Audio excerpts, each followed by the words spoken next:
Okey, sebelum kita mulakan pelajaran kita, kita baca bacaan umul kitab. Kita hadiahkan pada junjungan besar Nabi Muhammad SAW kepada sahabat baginda, pada ahli keluarga baginda, pada diri kita sendiri, pada kedua orang tua kita, pada semua umat Islam sama ada yang masih hidup ataupun telah meninggal dunia. Al-Fatihah.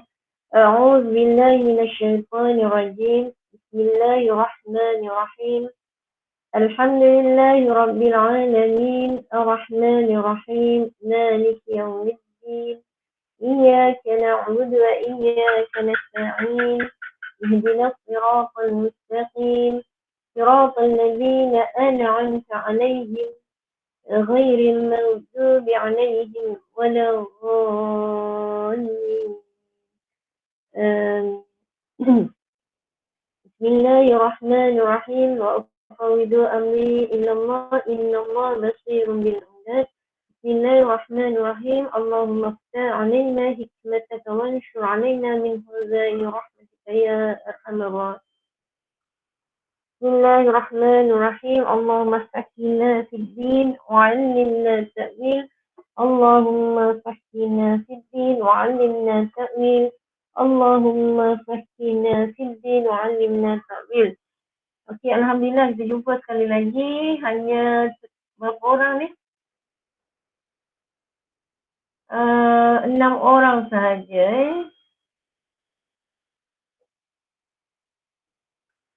Okey, kalau apa-apa pun berlaku, COVID-19 berlaku pun pembelajaran tetap diteruskan. Awak pun tetap juga nak kena ada peperiksaan SPM. Okey, tolong respon sikit. Dengar ke tak? Boleh nampak tak? Boleh. Boleh. Okey, Alhamdulillah. Kita hari ni kita akan masuk topik baru iaitu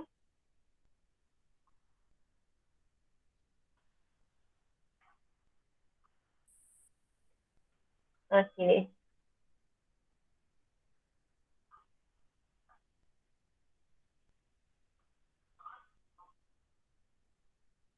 Penyesuaian tumbuhan pada habitat.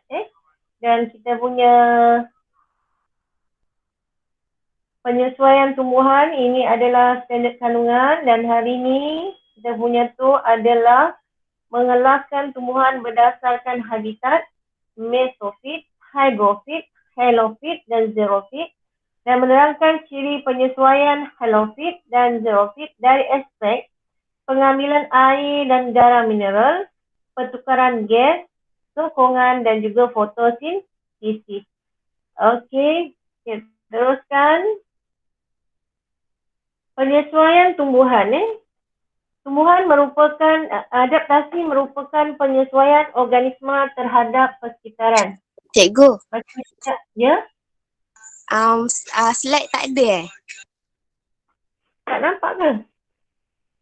tak nampak. Okey. Sekejap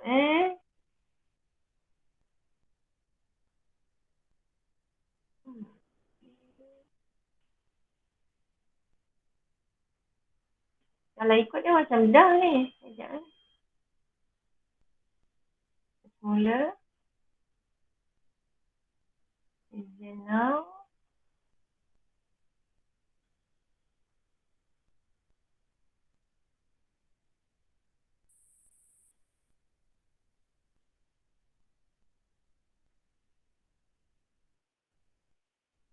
Yang ada nampak paparan tu? Kena respon sikit, dah nampak paparan? Nampak. Nampak tak? Nampak cikgu. Okay, boleh, tengok ni. Dah boleh nampak tu? Kau nampak tak gambar pokok bunga apa ni? Pokok bunga teratai, kau nampak tak? Nampak cikgu. Dah nampak dah? Okey. Okay, kita tengok. Penyesuaian. Adaptasi merupakan penyesuaian organisma terhadap persekitaran. Macam kita tengok penyesuaian kenapa daun tu nipis. Contoh tu lah, itu penyesuaian. Kan kita tengok adaptasi merupakan penyesuaian organisma terhadap persekitaran.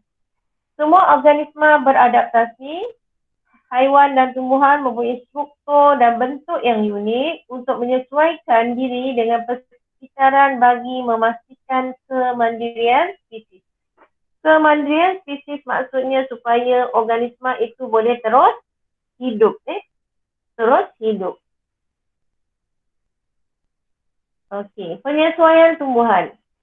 Bagi tumbuhan, adaptasi ini boleh diperhatikan pada bentuk daun, akar, batang bagi menyesuaikannya hidup di dalam habitatnya masing-masing. Okey, pengelasan tumbuhan berdasarkan habitat. Tumbuhan dalam habitat berbeza mempunyai adaptasi yang berbeza. Oleh itu, tumbuhan dapat dikelaskan kepada 4 jenis iaitu mesofit, hygrofit, halofit dan xerofit. Okey. Kita tengok halofit. Halofit adalah tumbuhan yang hidup di habitat berpaya seperti di muara sungai, tempat pertembungan air tawar dan air laut. Ini dah macam Teluk Sengat. Teluk Sengat, Johor Kampung. Okey. Kebanyakan kawasan paya ini kaya dengan kandungan garam. Contohnya pokok bakau. Contohnya pokok bakau, halofit. Tengok pokok bakau dia selalu kadang-kadang muncul kat permukaan. Hello, bakau. Ni pokok bakau. Pokok bakau ni contohnya pokok api-api. Okey. Okey, kita tengok ni lah contohnya. Siapa yang tak pernah pergi Teluk Sengat, macam ni lah dia punya akar ni. Akar dia. Dia duduk di kawasan mana? Kawasan yang kaya dengan kandungan garam. Okey, kemudian dekat tepi pantai, panas tak? Panas kan? Okey, kita tengok. Tumbuhan yang hidup di kawasan berpaya seperti di muara sungai, tempat pertemuan air laut dan air laut ni.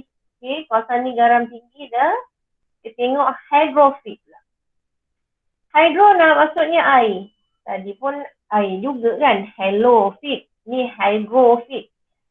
Hello tadi cikgu cakap tadi apa? Pokok bakau. Okay, hydrofit maknanya tumbuhan yang hidup di habitat berair. Sama ada hidup di permukaan air ataupun tenggelam dalam air. Maksudnya air lah. Hidup dalam air. Di permukaan ataupun tenggelam. Okey. Contoh pokok teratai, pokok Elodea spesies ataupun kita belajar dulu pokok Hydrilla yang kita buat eksperimen itu adalah contoh hygrofit. Mesofit. Mesofit macam pokok biasa, pokok kita yang biasa. Macam pokok senang je lah. Pokok mangga. Jadi pokok yang awak nampak tu macam pokok mangga ke, asal dia kayu, duduk kat darat.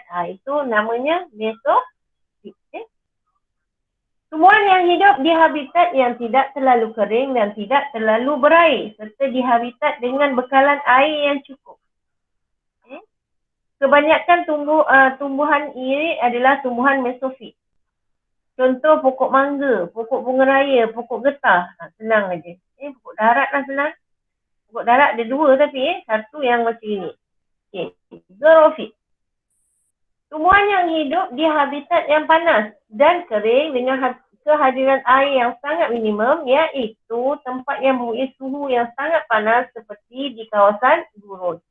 Contohnya pokok kaktus dan juga pokok kurma. Okey, xerofit. Itu dia kaktus dan juga pokok kurma.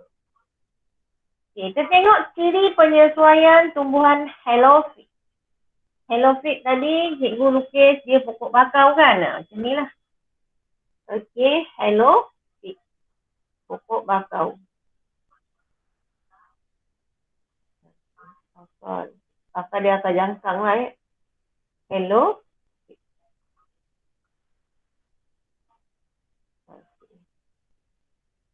Tumbuhan halofit adalah tumbuhan yang hidup dalam habitat yang mempunyai garam yang tinggi.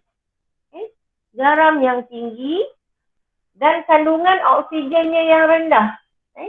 Garam tinggi dan kandungan oksigennya rendah. Kenapa? Kerana dia kawasan yang berselut. Pokok bakau yang hidup di kawasan pokok bakau ialah contoh tumbuhan helofit. Okey.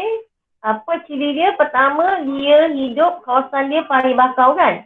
Okey, pari bakau, ciri dia adalah panas. Ciri kawasan pari bakau, panas. Kat tepi laut yang panas kan? Apa lagi cirinya? Berselut. Berlumpur. Okey, kalau berlumpur ini menyebabkan kandungan oksigen adalah kurang. Dan juga kandungan garamnya adalah tinggi. Dekat dengan laut, garamnya tinggi. Itu ciri dia. Panas, berlumpur. Okey. Maka ciri penyesuaian halofat apa dia? Sama tadi saya cakap, keamatan cahaya yang tinggi. Mana tadi? Okey, kemudian pokok bakau hidup mempunyai ciri penyesuaian tertentu untuk beradaptasi dengan keadaan dia. Apa dia? Pertama ialah down cuticle tebal dan stoma yang terbenam dapat mengurangkan kadar transpirasi. Kita dah belajar struktur daun. Okey. Lapisan paling atas ni bukan lapisan sel, tapi adalah cuticle. Cuticle ni adalah terbina daripada lilin. Lilin, apa tujuannya ni? Kita di bawah cuticle barulah ada sel epidermis. Sel epidermis. Sel epidermis. Sekarang cuticle-nya tebal. Apa pentingnya cuticle ni? Okey, Liba, apa pentingnya cuticle ni? Liba. Liba?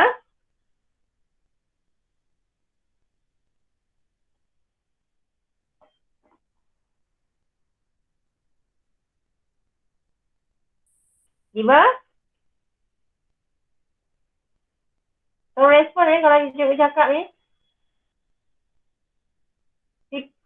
Siti Nur Adiba.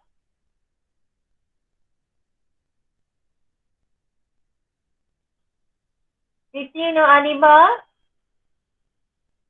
Bangkit. Iman. Ya cikgu, maaf. Tak dengar. Ya cikgu. Cikgu tanya tadi. Dia tanya kenapa, apa pentingnya bercuticle tu?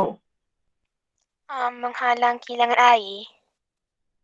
Menghalang kehilangan air kat sini. Tebal tu. Ini adalah tebal. Bila tebal maka dia menghalang air daripada tersejat. Daripada permukaan daun. So tebal lagi bagus. Kalau dia duduk di kawasan yang panas. Maka kadar transpirasinya adalah tinggi. So kat sini transpirasi. Transpirasi apa yang kita belajar tentang transpirasi ialah air tersejat daripada permukaan daun. Air tersejat daripada permukaan daun. So kalau cuticle-nya tebal, baguslah. So air sukar tersejat. Stomanya yang terbenam. Stomanya terbenam. Dapat mengurangkan kadar transpirasi. Kedua, daun sukulen yang dapat menyimpan air. Daunnya sukulen yang dapat menyimpan air. Daun mempunyai satu khas yang dikenali sebagai daun hidatot yang dapat menyingkirkan garam yang berlebihan. Daun yang tua pula dapat menyimpan garam dan akan gugur apabila kebanyakan garam yang disimpan terlalu banyak. Okey, dia simpan garam. Sebab kawasan dia adalah kawasan garam yang tinggi, maka boleh menyebabkan pengumpuran garam. Okey, bila garamnya dah terlalu tinggi, dia akan mati pokoknya, otomatik. Kita dah belajar, hypertonik, dia akan mati. So, daun tu akan gugur. So, apa ciri dia pertama tadi? Ni kita tengok, adalah mempunyai daun hidatot. Daun hidatot maksudnya kalau kita tengok daun yang stoma, Kita dah belajar kan, kalau liang soma air saja kan. Sekarang ni dekat hujung daun ni, dia akan keluar air. Dia kurang air dan garam yang berlebihan. Ni liang hidatot. Akan meninggalkan garam Cikgu, yang cikgu. Ya? Atika nak masuk. Okey.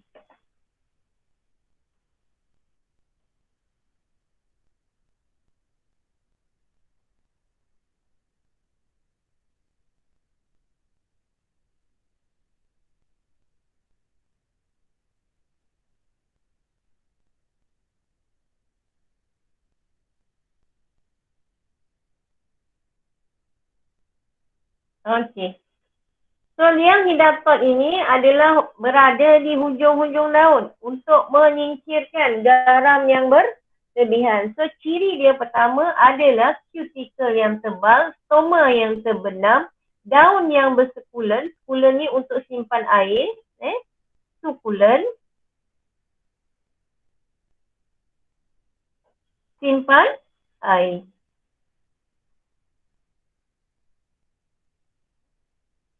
Okey, kemudian ada liang hidatot untuk nak singkirkan garam yang berlebihan. Daun yang tua boleh menyimpan garam. Okey. Kemudian kita tengok pula akar dia. Ni akar dia, akar jangkang. Dia ada banyak jenis akar lah. Akar lutut. Okey. Kemudian tengok. Sistem akar yang bercabang luas dan wujud dalam pelbagai bentuk dan saiz. Memberi sokongan untuk terus hidup dalam tanah yang lembut dan berlumpur. Itu sistem akar dia. Akar dia bercabang luas. Fungsinya akar memanglah untuk sokongan. Tapi akar dia ni sesuainya untuk supaya dia boleh memberi sokongan dalam tanah yang lembut dan berlumpur. Untuk mengelakkan tumbuhan daripada tombang akibat tiupan angin yang kuat. Dekat tepi pantai angin adalah kuat. Okey, sistem akar bakau juga menghasilkan ratusan akar pernafasan yang tumbuh tegak di atas permukaan tanah yang disebut pneumotophore. Pneumotophore. Sebut seorang? Lima? Pneumotophore? Ika? Sebut pneumotophore. Tak nak sebut. Kalau cikgu tanya awak tak jawab, tu macam sombong juga awak. Ya, cikgu. Cikgu. Saya tanya. Ya. Atika tak masuk lagi. Tak masuk lagi? Kan tadi dah admit. Tak ada pun dia. Cikgu nak admit.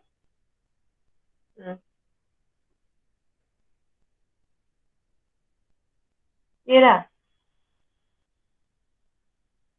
Dia tak ada pun kat sini. Macam mana cikgu nak admit dia?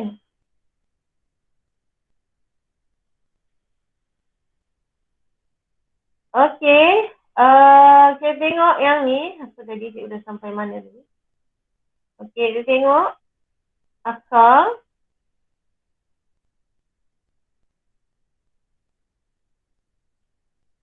Okey. Bisa katalah ni akar pokok ni. Kemudian dia ada akar dia tumbuh naik ke atas. Kita panggil dia akar pernafasan. Kemudian ini ada pneumotophore. Pneumotophore ni macam liang soma lah macam. Tapi dia bukan. Dia adalah lenticel. Tempat boleh pertukaran gas juga. Dan juga air. Okey, pada akar ini terdapat banyak liang yang disebutkan lenticel untuk membenarkan pertukaran gas dengan atmosfera. Subsel air pokok bakar pula mempunyai kandungan garam yang lebih tinggi daripada air laut. Oleh itu, sel akar tidak kehilangan air melalui osmosis. Sebaliknya, pokok bakar memperolehi air dan garam mineral melalui air laut yang memasuki akar. Okey, cikgu ulang pula. Apa ciri akar dia? Akar dia satu untuk sokongan. Akar dia adalah bercabang luas. So, akar dia pertama adalah bercabang luas. Untuk apa? Untuk sokongan. Sokongan, kenapa sokongan? Kat tanah dia lembut. Kawasan dia berangin. Okay, kedua, apa lagi akarnya? Akar dia ada pneumotophore. Untuk apa? Kita dah tahu tadi, dia duduk di kawasan slot, berlumpur di mana oksigen adalah kurang. So, pneumotophore ni membenarkan P ni untuk pertukaran gas. Untuk elakkan dia menjalankan respirasi anaerob. Kita dah belajar kalau respirasi anaerob, nanti dia akan menyebabkan penghasilan etanol. Yang akan menyebabkan kematian pada akar pokok. Okey. So, pertama, akarnya adalah bercabang luas. Kenapa bercabang luas? Kerana memberi sokongan. Sokongan pada pokok agar dia tak tumbang lah. Kenapa dia tak tumbang? Sebab kawasan tu adalah kawasan yang berlumpur dan kawasannya berangin.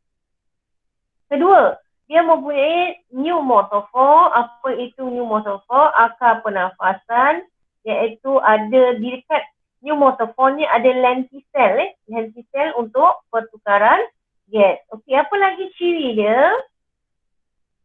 Okey. Pertama ialah kerana subsel dia mempunyai kandungan garam yang tinggi daripada laut.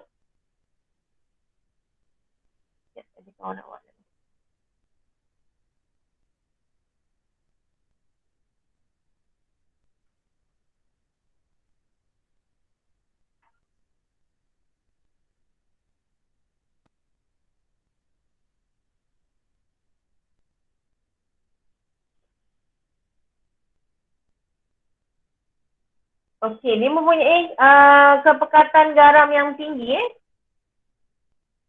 Yang tinggi, kalau kita rasa laut tu masin, maka dia lagi masin. Sebabnya subsel dia mempunyai lebih tinggi daripada air laut. Lebih tinggi daripada air laut. Okey, kalau kita lukis sel akar dia. Ini sel akar dia. Sel rambut akar dia. Okey, ni air laut. Air laut ni masih hypotonik lagi. Masih hypotonik berbanding subsel akar pokok bakar.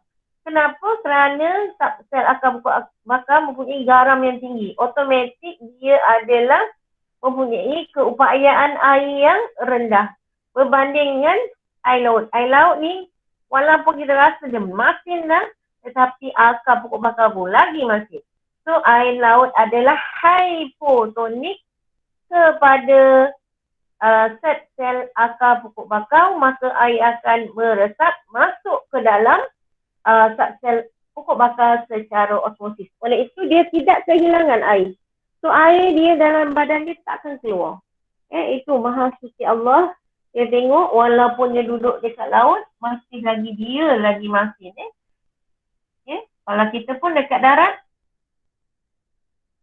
air tanah hypotonik kepada asap sel akar rambut. Ini menyebabkan air dalam tanah meresap masuk ke dalam akar rambut. Kat sini pun sama, air laut masih hypotonik kepada sel akar rambut. Kalau tak, macam mana? Nak masuk mana air? Sebaliknya, pokok bakar memperoleh air dan garam mineral melalui air laut yang memasuki akar. Inilah kita cakap tadi. Okey. Dah habis tentang halophyte. Okey, apa dia ciri halophyte? Cikgu ulang sikit. Apa dia fungsi halophyte? Pertama ialah akar dia. Kedua, daun dia. Daun dia apa ciri dia?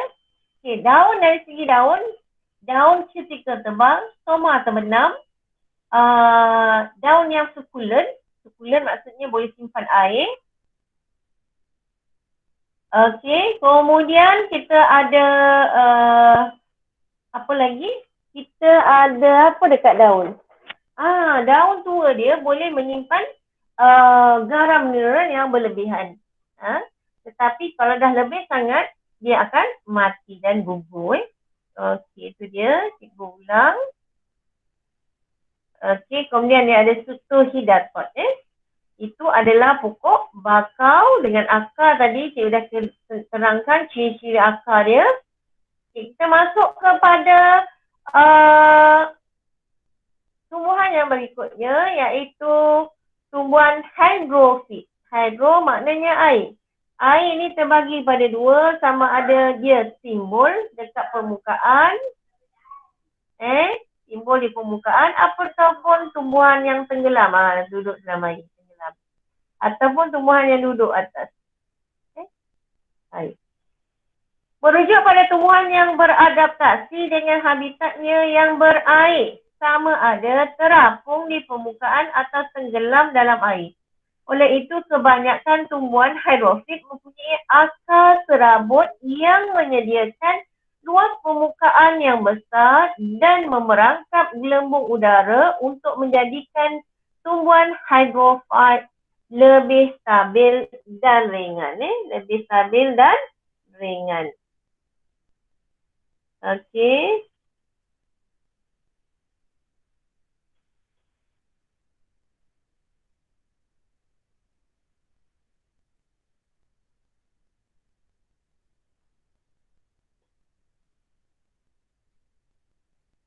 Okey. Kita tengok balik akar serabut yang halus. Kita dah belajar dah, kalau benda kecil, benda yang halus, luas permukaannya yang besar. Apa fungsinya luas permukaan yang besar?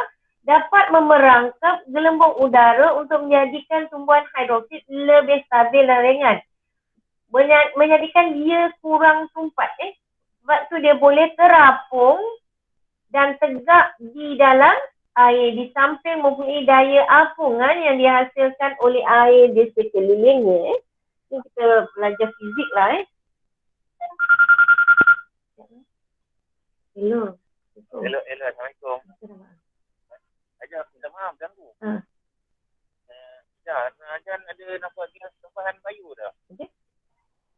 Iya, Jan. Lepas helmet. Tempahan helmet maksudnya hari Ahad depan lah. Ke ataupun Hari Khamis, Ahad boleh? Ahad depannya. Khamis buat baik. Khamis boleh nak buat ke? Khamis ni boleh ke? Khamis. Tak, sebab macam ni. Kalau nombor 2 tu dia nak ada jadual lah. Jadi saya nak aturkan ni lah. So, kalau Ajar nak ada Khamis Ahad lah. Khamis Ahad kan. Sebab biasa dia hari Isnin kan? Bukan Selasa. Selasa kan? Dia nak buat Khamis Ahad Isnin. Anak Isnin tak nak dia kasi dia rest. Okey, mana Khamis dengan Ahad ni. Nanti saya anggarkan dalam pukul 8 sampai pukul 12 boleh? Boleh. Khamis dengan Khamis dengan Ahad ni. Okey, sebab saya nak kena buat jadual. Nombor 2 nak. Okey, terima kasih. Okey, terima kasih. Okey, Assalamualaikum. Okey, sorry sekejap. Okey, kemudian kita tengok. Cikgu ulang semula, hydrofit ni kenapa akar dia ni halus? Kita panggil akar serabut yang halus lagi. Dia dah jenis akar ada dua kan. Satu akar tunjang, satu lagi akar serabut. Ini akar serabut yang halus. Kita dah belajar kalau halus, kecil, dia mesti mempunyai luas permukaan yang besar. Apa tujuan luas permukaan yang besar? Adalah untuk memerangkap gelembung-gelembung. Kita katalah ni akar dia. So, maka dia akan banyaklah gelembung-gelembung guys duduk dekat kawasan akar dia. So, kita dah belajar kalau ada udara, dia akan menjadi lebih, akan menjadi kurang tumpat. Maka dia, tumbuhan ni akan terapung di permukaan air ataupun tegak di dalam air. Sama ada dia kalau ke atas, permukaan air dia jadi terapung, kalau dalam air dia jadi tegak. Kemudian dia adanya daya apungan, yang belajar fizik. So, ada dayanya apungan yang dihasilkan oleh air di sekelilingnya. Okey, ini yang kita belajar kat Erconia species, pokok kiambang. tumbuh di atas permukaan air. Hadrilla duduk dalam air, kita buat eksperimen fotosintesis dulu. Kemudian ni Eleudia. Ciri penyesuaian hidrofit. Tumbuhan terapung seperti pokok teratai merupakan tumbuhan yang tumbuh terapung di permukaan air dengan air yang tidak mencecah dasar kolam. Itu terapung. Bila terapung dia duduk atas permukaan air. Akar dia tak cecah dasar kolam. Akar dia terapung juga. Daunnya yang lebar, nipis serta rata membantu tumbuhan itu menyerap cahaya matahari yang maksimum untuk fotosintesis. Kalau awak tengok pokok teratai macam mana tu daun dia ni. Lebar-lebar. Lebar, nipis. Kenapa nipis? Supaya cahaya matahari, kita dah belajar daun memang nipis. Tapi dia lagi nipis lah Daun tu memang nipis. Kalau kita belajar Supaya apa? Supaya cahaya tu boleh sampai dekat mesofil palisade kat sini untuk menjalankan proses fotosintesis. Menyerap aliran cahaya yang maksimum untuk fotosintesis. Okey, kita tengok lagi apa ciri dia.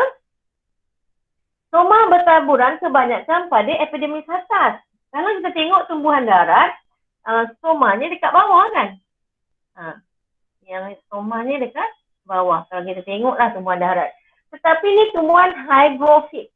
Dan hidrofit, kalau awak tengok, awak bayangkan kalau dia duduk dekat belah bawah, macam mana dia nak dapat oksigen? Sebab duduk dekat bawah, nanti tertutup dengan air. So, liang somanya di belah atas. Selalu kita liang soma dekat epidermis bawah. Sekarang dia dekat epidermis atas. Epidermis atas juga diliputi oleh kutikel belilin yang kalis air untuk memastikan soma sentiasa terbuka. Batang tumbuhan ini terdiri daripada tisu yang ringan dengan banyak ruang udara di antara sel yang dikenali sebagai tisu erenkima. So, untuk dia terapung, dia mestilah perlukan tisu yang ada banyak ruang udara. Supaya dia kurang tumpat. Okey. So, dia jadi lebih ringan lah lebih ringan. Dengan adanya tisu erenkima. Terdapat apa? Banyak ruang udara di antara sel yang disebutnya sebagai tisu erenkima. Okey. Ni batang Okay. Tumbuhan tenggelam pula. Merupakan tumbuhan yang tumbuh di dalam air. Tumbuhan ini mempunyai daun yang nipis dan kecil untuk meningkatkan. Bila kita nampak halus lah apa ni, sekarang ni daunnya pula. Daun yang nipis. Kalau kat atas tadi, tumbuhan terapung, daunnya lebar. Lebar, nipis. Sekarang dia daunnya kecil-kecil. Untuk apa kecil ni? Bila kecil, mestilah meningkatkan jumlah luas permukaan perisi padu. Untuk apa? Untuk meningkatkan kadar resapan air, garam mineral dan gas telarut. Ini gasnya telarut. Kalau tadi stomah ke atas, dia dapat gas daripada atmosfera terus. Tapi ini dia dapat gas yang ada dalam air. Macam ikan lah. Kita dapat daripada atmosfera. Macam tumbuhan teratai tadi dapat oksigen daripada mana? Daripada atmosfera. Tetapi dia dapat oksigen daripada gas yang terlarut dalam dalam air. Dia macam ikan lah secara terus melalui epidermis. Okey. Ciri penyesuaian hidrofan. Tumbuhan tenggelam ini tidak mempunyai stoma dan kutikel belilin padanya. Buat apa nak ada yang stoma? Yang stoma yang masuk gas kan? Sekarang dia dapat oksigen daripada mana? Daripada epidermis dia ni. Epidermis kan, kita dah belajar epidermis atas, epidermis bawah kan. Kalau yang tumbuhan yang tadi, yang terapung seperti teratai, dia ada, kalau yang teratai, dia ada atas dia ni ada liang stoma. Dia ada liang stoma, so gas boleh lalu kat sini. Tapi dia tak. Dia apa yang dia tak, dia masuk je melalui resapan. Dia boleh masuk melalui resapan saja. Masuk je. Itu dia. Tidak mempunyai stoma dan juga kutikel berlilin. Duduk dalam air. Dah terlebih air. Tak payah nak kurangkan kadar kadar transpirasi. Air dah melambat-lambat dalam kawasan dia. Dia tak akan mengalami kekurangan air. Ketika berlilin ni tujuannya untuk apa? Mengatasi keadaan yang panas. Untuk mengurangkan transpirasi. Okey. Batangnya yang kecil membantu tumbuhan itu tegak terapung dalam air. Batangnya kecil. Supaya dia tegak terapung dalam air dan juga dapat mengurangkan rintangan aliran air. Dapat mengurangkan rintangan aliran air. So, kalau dia lalu, ada ombak lalu, dia senang, dia terkuak gitu. Taklah dia dilarikan ke mana-mana. Okey, ciri penyesuaian tumbuhan xerophyte. Xerophyte ni dekat gurun tadi kan. Okey, pokoknya pokok cactus dengan pokok apa? Pokok pulmum. Kalau tadi hydrophyte terlebih air, sekarang tak ada air atau kurang sangat air. Okey, dia mampu mengatasi masalah kekeringan yang melampau. Kebolehan beradaptasi ini akan menentukan kemandirian tumbuhan xerophyte. Ciri penyesuaian tumbuhan xerophyte pertama ialah akar tumbuhannya tumbuh secara meluas serta dapat menembusi jauh ke dalam tanah untuk menyerap air dan garam mineral. Dia akar dia panjang untuk cari air dan garam mineral. Ni ada peranan hormon juga, peranan hormon oksin. Ingat kita belajar itu. Air yang diserap disimpan di dalam akar, batang dan daun. Kat mana simpan? Dekat akar lah, dekat batang lah, dekat daun. Okey, ciri penyesuaian tumbuhan xerophyte. Selain itu, batang pokok kaktus menjalankan proses fotosintesis. Batang dia boleh menjalankan proses fotosintesis. Kaktus mempunyai daun yang kecil dan kutikel tebal berlilin di batang serta daun. Daunnya Cikgu, kecil cikgu. je. Ya? Najwa nak masuk. Okey.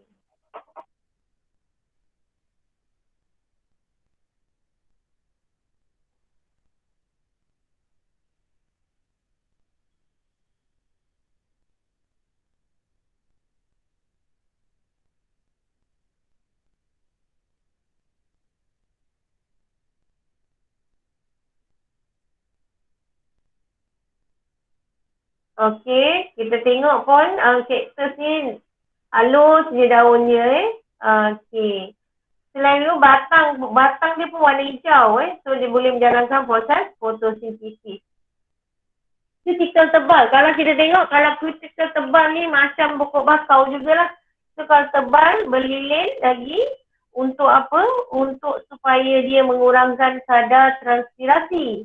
Apa nak transpirasi tinggi sangat? Sebab nanti dia kan duduk kat padang pasir, kurang air. Maka dia kena kurangkan kadar transpirasi untuk mengurangkan kadar kehilangan air. Dan juga dia ubah tuai menjadi duri. Duri dia tu sebenarnya daun. Okey. Ciri ini dapat mengurangkan jumlah luas permukaan yang terdedah kepada matahari. So daunnya kecil je. Kalau tak bosor, macam lepeh macam tu, macam dekat mana tadi pokok kita, banyaklah transpirasi akan berlaku. Kalau pokok apa tu, pokok mangga ke tu kan. Macam tu, tapi boleh ke pokok mangga duduk dekat gurun? Tak boleh. Dengan keadaan dia macam itu, pokok mangga kita tu daunnya macam itu, tak dapatlah dia duduk kat sana.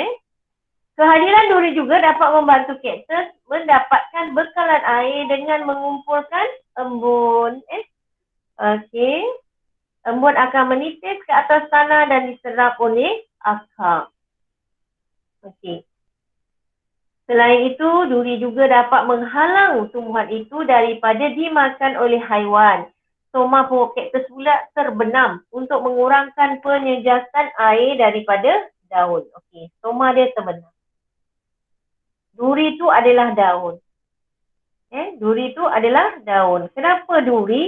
Jadinya daunnya kecil. So, kurang terdedah kepada cahaya matahari. Kemudian dengan duri juga dia boleh mengumpulkan embun.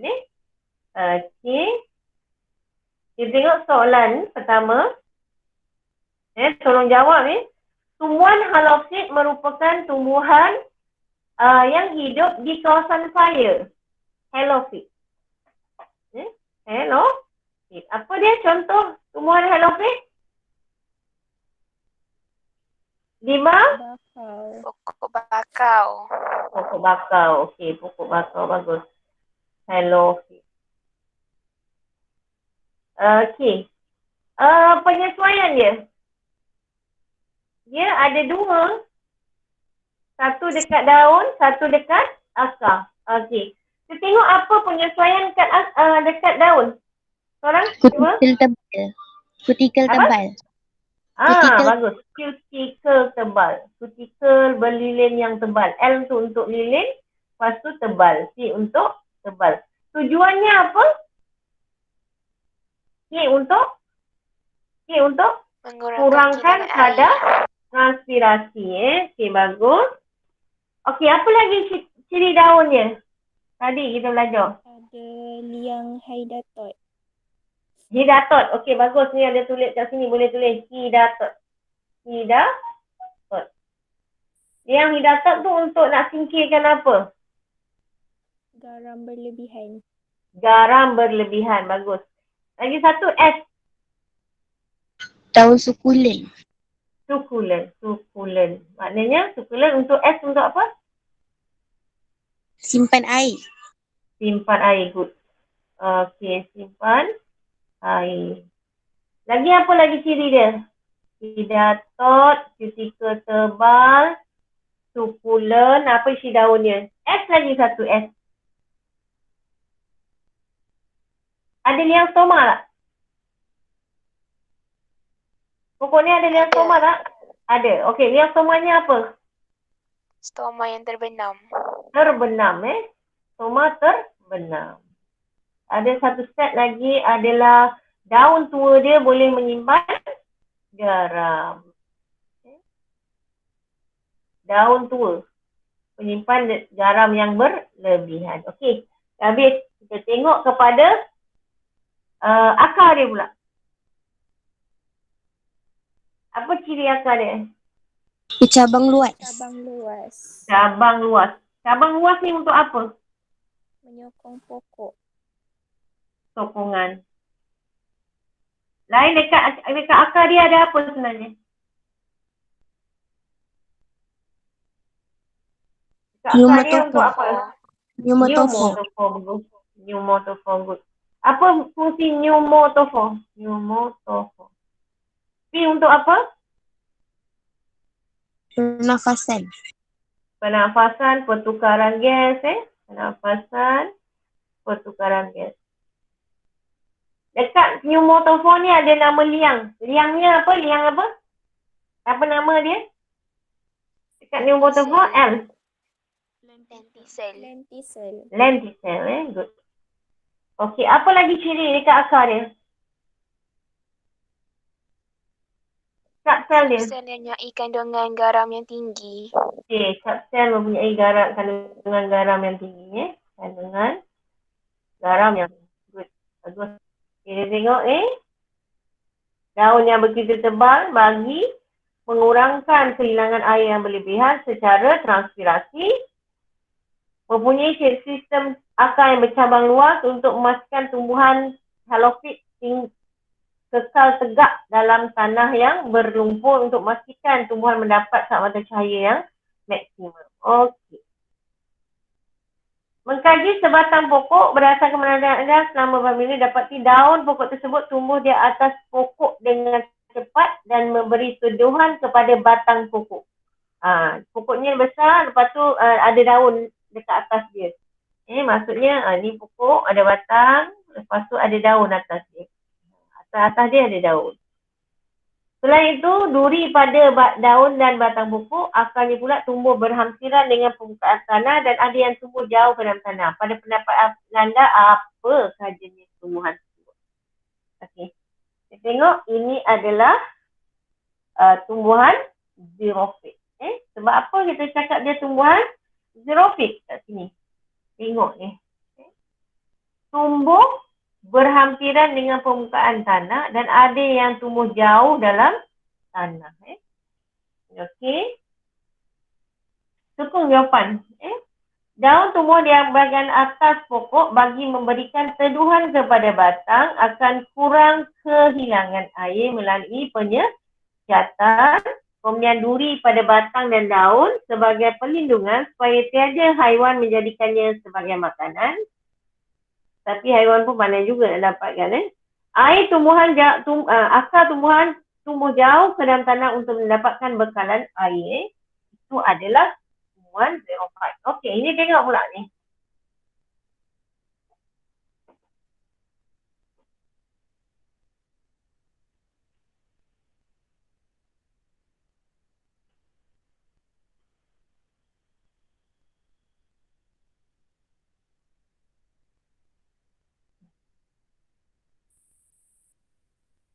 Okey, kita tengok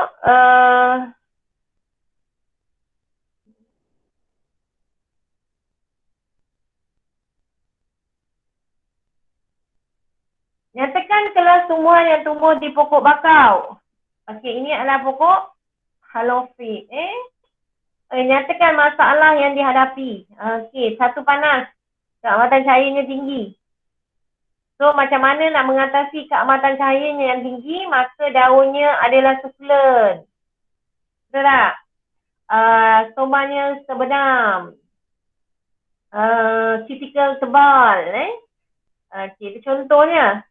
Kemudian airnya lautnya masin. Buat macam mana? Kalau air laut masin, maka subselnya adalah lebih tinggi daripada air laut. Supaya air boleh masuk secara osmosis. Apa lagi? Duduk di kawasan berlumpur, maka berlumpur ni kurang oksigen. Okay, contohnya lah tu. So, hidup dalam tanah yang lembut dan berlumpur, akar pokok bakau bercabang luas bagi memberi sokongan. Tanah yang menakung air dan kandungan oksigen yang rendah, pokok bakau mempunyai akar pertumbuhan yang dikenali sebagai pneumotophore. Pada akar tersebut ada liang namanya lenticel yang membenarkan pertukaran gas antara pokok bakau dengan atmosfera. Menerima keamatan cahaya yang tinggi. Ini cikgu cakap tadi. Ini cuticle yang tebal, stomanya terbenam. Ingat, ini sama macam pokok xerophyte. Stoma dia terbenam. Okey. Tumpahan minyak memberi kesan buruk terhadap pertumbuhan pokok bakau. Ramalkan kesan yang berlaku pada pokok bakau. Kalau adalah tumpahan minyak berlaku, terangkan kenapa. Okey, minyak macam mana kesannya? Okey, pertama, minyak akan menyebabkan lenticel tersumbat. Lenticel ni ada kat mana? Dekat akar pernafasan ni. Yang kita panggil dia pneumotophore ni. Pneumotophore. Dekat pneumotophore ada lenticel, ada liang. Liang ni kita panggil dia adalah lenticel lah. Untuk pertukaran. So, bila ada minyak kena kat sini, dia tertutup lenticelnya. Bila tertutup lenticel, tak dapatlah nak masuk oksigen. Maka akar dia akan menjalankan respirasi anaerob. Dia akan menghasilkan ethanol yang akan menyebabkan kematian pada akar. Akhirnya pada pokok juga. Bolehkah pokok bakau hidup di habitat air tawar? Pokok bakau dapat hidup di kawasan air tawar. Boleh. Sebab pokok bakau tidak memerlukan air masin untuk hidup. Cuma dia boleh hidup di persekitaran tersebut mempunyai ada adaptasi tersebut. Okey, tapi pokok bakau bolehlah kita letakkan dekat darat kan? Dekat habitat air tawar. Okey, sebab dia pun duduk di pertemuan air tawar dan air laut. Okey, ini pokok lidah buaya. Namakan dua ciri yang dapat anda perhatikan pada pokok lidah buaya. Ini kalau macam ini daunnya sukulen tak? Berduri dan pulen. Kalau macam ini berduri dan pulen. Dia ada duri tepi dia. Duri untuk apa tu? Okey. Daripada ciri yang anda nyatakan, kenapa pasti tumbuhan tersebut? Tumbuhan xerophyll. Okey, terangkan ciri penyesuaian yang membolehkan pokok lidah buaya hidup subur di habitatnya. Duri pada daunnya dapat melindungi pokok lidah buaya daripada makanan menjadi makanan kepada haiwan. Daun sukulen dapat mengurangkan kehilangan air melalui penyejatan ke persekitaran. Sebab daun sukulen ni fungsinya adalah es sukulen, es simpan air. Okey. Sekiranya anda tinggal di negara beriklim sejuk, apakah tindakan yang dapat anda lakukan terhadap pokok lidah buaya pada gambar 1 bagi memastikan dia terus hidup? Okey. Siapa yang ada di talian, tolong jawab. Macam mana kita nak tinggalkan dia dekat apa? Bawa masuk dalam rumah. Bawa masuk dalam rumah. Okey, kemudian?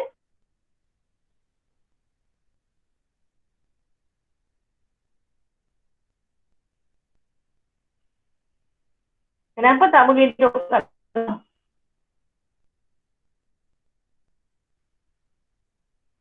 Beriklim sejuk kan? Okey. Masuk dalam rumah bukan apa? Kerana akar pokok ini mudah mereput apabila terdedah kepada air yang banyak. Dia memang kawasan xerophyll. Pokok dia ni tak suka duduk di memang kawasan yang kurang air. Maka kalau kita letak dia kat luar rumah nanti banyak air dan mudah mereput. Okey. Dah habis. Kita tengok yang ni pula. Sebuah hotel terletak berhampiran dengan pantai bercadang ingin membina landscape dengan gabungan elemen seperti tumbuhan, struktur dan batuan. Seorang arkitek landscape mempertimbangkan contoh tumbuhan yang sesuai untuk ditanam berhampiran dengan pantai. Wajarkah pemilihan tumbuhan tersebut? Okey. So, kita tengok pokok ru, pokok jelutung dan pokok kelapa lah yang sesuai. Okey. Pokok ru, pokok jelutung dan pokok kelapa. Hal ini demikian kerana daun yang berbentuk jarum dan berpecah-pecah dapat mengurangkan rintangan air, seterusnya mengelakkannya daripada tumbang apabila ditiup angin kencang. Kita tengok pokok kelapa tu kan, daun dia macam mana. Pokok ru memang halus. Okey, daun yang berbentuk jarum dapat mengurangkan kehilangan air yang melampau akibat terdedah pada keamatan cahaya yang tinggi. Okey, ada soalan yang ni? Ada soalan? Tak ada, cikgu. Okey, cikgu ulang. Hari ini punya pembelajaran ialah tentang bagaimana kita boleh kelaskan tumbuhan berdasarkan habitat kepada berapa? Kepada berapa? Tumbuhan berdasarkan habitat? Fatihah? 4. 4. Okey, apa dia satu? Jana? Mesophyll. Jana? Mesophyll. Xerophyll. Lagi? Halophyll. Halophyll lagi? Hydrophyll. Hydrophyll lagi? Mesophyll. Mesophyll. Okay, good. Okay, halophyll. Kasih contoh halophyll. Pokok Tumbuhan bakau. halophyll. Pokok bakau. Okay, kita tengok ciri pokok bakau. Kita tengok akar dengan daun. Betul tak? Okay, apa ciri yang sesuai, apa adaptasi pada akar pokok bakau? Satu. Bercabang luas. Akar dia bercabang luas. Okey, untuk apa bercabang luas? Memberi sokongan. Memberi sokongan sebab dia duduk kat tanah yang lembik kan. Okey, supaya dia tak tumbang. Okey, next. Apa lagi ciri akar dia? Ada Akar dia ada apa? pneumotophore. Ada akar pernafasan yang dinamakan pneumotophore di mana akar tu tumbuh tegak ke atas. Dekat pneumotophore ada apa? Lenticel. Lenticel. Lenticel untuk apa? Pertukaran gas. Pertukaran gas. Sebab kalau dia tak berlaku pertukaran gas, nanti dia menjalankan respirasi aerob, hasilkan etanol, kemudian dia akan menyebabkan akar mati. Okey, lagi satu ciri akar dia. Yang Mempunyai membolehkan kandungan air garam meresap. tinggi. Mempunyai kepekatan garam yang tinggi supaya air laut adalah lebih hipotonik berbanding dia. Maka air akan masuk secara osmosis. Okey, itu dia untuk akar. Untuk daun kita ada apa? Kita ada daun yang cuticle tebal. Kita ada daun yang Sukulen. sekulen, simpan air. Kita ada daun yang mempunyai Hidatoid. Hidatot. Hidatoid. Ada daun yang mempunyai stomanya. Stoma Stoma terbenam. terbenam. Stoma terbenam. Okey, itu. Kemudian kita tengok kita ada belajar pokok hydrophyt. Betul tak? Hydrophyt. Okey, hydrophyt. Contohnya, pokok Teratai. pokok teratai, pokok kalau yang tenggelam, hidrilla. Okey, apa ciri dia untuk tumbuhan yang serapung dulu? Daun dia, kita tengok daun dia. Lebar, nipis dan rata. Okey, lebar, nipis macam tu. Okey, kat mana dia punya liang stoma dia? Ke atas daun. Epidermis atas daun. Epidermis atas. Sebab dekat epidermis atas boleh senang dia menjalankan proses pertukaran gas untuk dia boleh berfotosintesis. Apa ciri pada akar? Akar apa dia? Akar ni akar apa dulu? Akarnya akar apa? Akar serabut. Akar serabut dia apa? Yang halus. So kalau akar serabut yang halus, okey. Kalau serabut yang halus bermaksud dia mempunyai jumlah luas permukaan, maka dia bolehlah udara berada di sekelilingnya, maka dia menyebabkan pokok tu mempunyai ketupatan yang rendah. Okey. Lagi kemudian kalau yang dekat tenggelam, ada yang stoma tak tumbuhan yang tenggelam dalam air ni? Tak ada. Ada tak? Tak. Tak ada. Tak ada. Dia masuk melalui resapan saja. Melalui epidermis. Tak payah nak pakai yang stoma. Sebab dia duduk kat dalam air. Okay, daunnya kecil supaya dia mudah mengurangkan rintangan air. Kalau ada ombak ke apa dia, tak payah dia terus dibawa ke sebab dia boleh ombak tu baru lalu dekat celah-celah dia tu. Okey. Itu saja untuk pembelajaran kita hari ini. Kita akan sambung pada hari apa kita? Okey, jangan lupa tugasan eksperimen awak. Tolong hantar kat cikgu. Cikgu nak tengok. Okey, kita tutup majlis kita dengan bacaan tasbih kifarah dan surah Al-As. Bismillahirrahmanirrahim. Subhanakallahumma wa bihamdika asyhadu an la ilaha illa anta wa astaghfiruka wa atubu ilaik. Bismillahirrahmanirrahim. Wal 'asr innal insana lafi khusr illa alladhina amanu wa 'amilus shalihat wa tawasaw bil haqq wa tawasaw bis sabr. Okay, minta ampun, minta maaf. Terima kasih kerana mengikuti pembelajaran pada hari ini. Assalamualaikum warahmatullahi wabarakatuh. Terima kasih, cikgu. Okay, Terima kasih, sama. cikgu. Sama. Terima kasih, cikgu. Sama.